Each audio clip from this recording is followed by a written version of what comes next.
Super Mombo Quest is one of those games. You already know the ones. I just move shit with my freaking mind!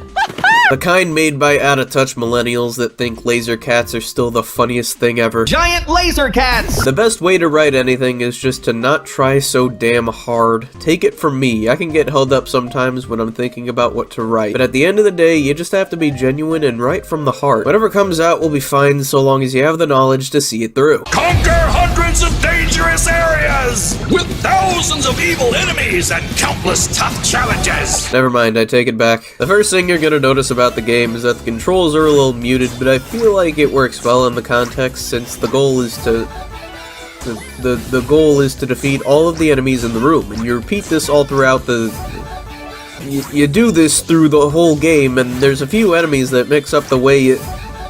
Dear lord. Why does this game look so slimy, dude? Feels like the animators drenched the whole game in oil. Games can look really good without a dozen light sources hitting you at once. Was this game made for unconscious test tube babies to stim the fuck out to? I swear it hurts to look at sometimes. I guess the world aesthetics are kinda neat, they just don't really look fantastic in the final product. I swear if they toned the tism down a couple of notches and made the main character shut the fuck up every once in a while,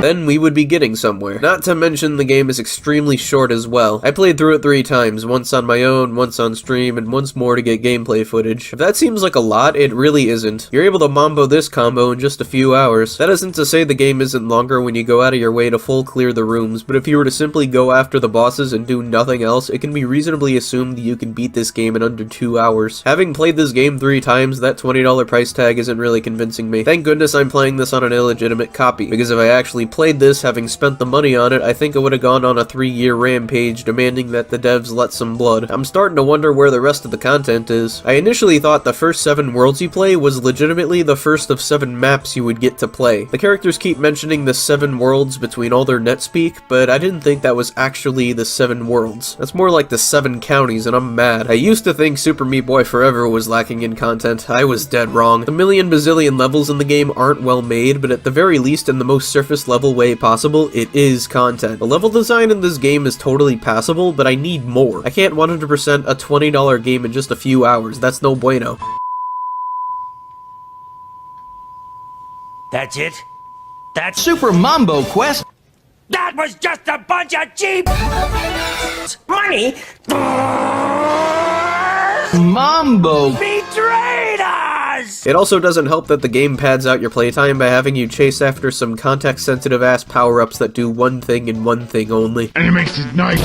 I would be more impressed if each of these actually felt like different forms rather than just a palette swap and one new ability per. The rock power-up gives you an uppercut that can let you Push the buttons! on the ceiling. The leaf power-up lets you access areas using wind that you aren't able to access normally, and the electric power-up is the most broken of them all. It makes the combat a complete breeze, as in you don't even need to try. I was playing this game with Matanu, and he was surprised that this power-up is given to you so soon in the game, since realistically you only need to beat one world and get the leaf power-up to go into the area where they give you the electric power-up. It isn't to say that it isn't satisfying to switch between the different forms in midair, and it can lead to some nice flow and breezing through all kinds of challenges if you know how to do it right. How about those boss fights? Giant laser cats! I'll give them the fact that they're not just wait for the weak point to open up then go ham on it. You're able to attack it pretty liberally. This can work against you though, as there was one boss that I actually killed before I could even get the Mombo combo on it. That's a silly thing to implement in the boss fights anyway, since if you're not as in tune with how the game works, it can be a tedious grind to get the combos if you mess it up here and there. Thankfully, the furry lets you go back to a boss fight and try it again if you don't get it the first time. They knew it had flaws, so they put this asshole in to rectify it.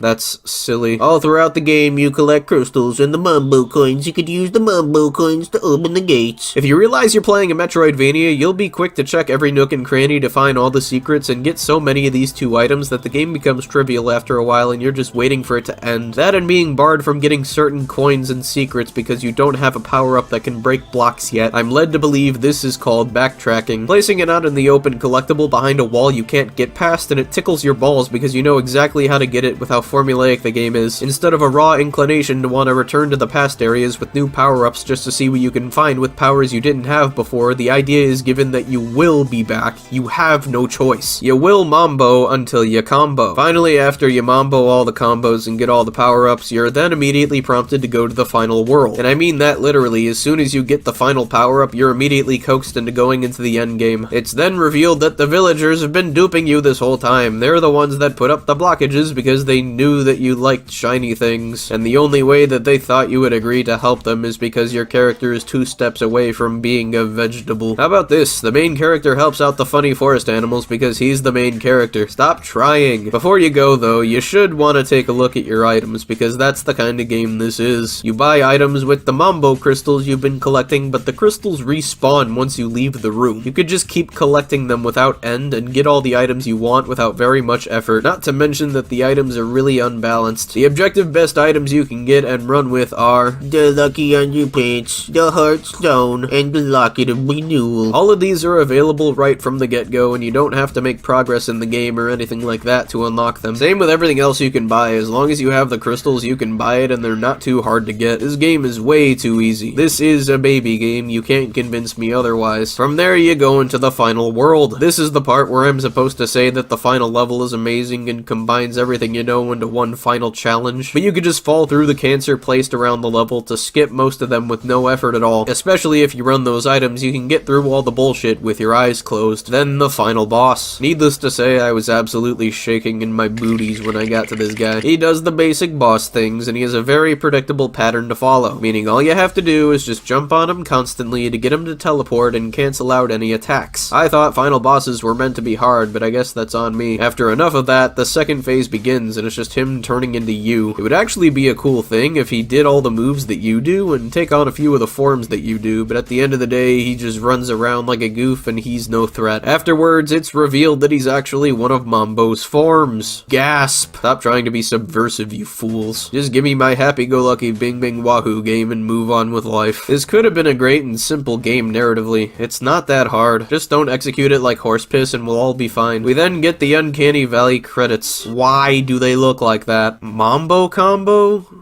This game is trolling me hardcore, dude. What is this? From there, we get the final Mombo form. The dark and edgy Mombo. Do not steal. He's downright broken, which is good. I like it when games give you a reward for beating it. Problem is, there's zero post-game content to use this power-up in. Upon closer inspection, I found that the power-up isn't a 100% completion reward, but it's just from completing the story. If you play the entire game, collect everything, rescue all the funny forest animals, etc., then you get nothing! Lame. At the most, you could argue that the final form is to help you 100% the rest of the game, but how do you think I felt when I actually did 100% the game on my first go? There's no other reason to stick around, the game just ends. The final form is something, but that's it. Beating the story is the apex of the content the game has to offer. Why go through and 100% the game at all? Lame. Dumb and lame. Super Mombo Quest might have been a good game if it didn't feel like it was spit out through ChatGPT. The talent and the desire to do great things is there, but it needs to go further. For this game to stack up to the $20 price tag, there needs to be more than a few hours of piss-easy baby's first video game content to be found here. The visuals are annoying. Characters, annoying. Progression, annoying. Primary gameplay loop, mostly repetitive and sometimes annoying. Everything about this game annoys me to the core. The most I could compliment is the control scheme and some of the little details here and there, but a few good things does not a great game make. There needs to be more,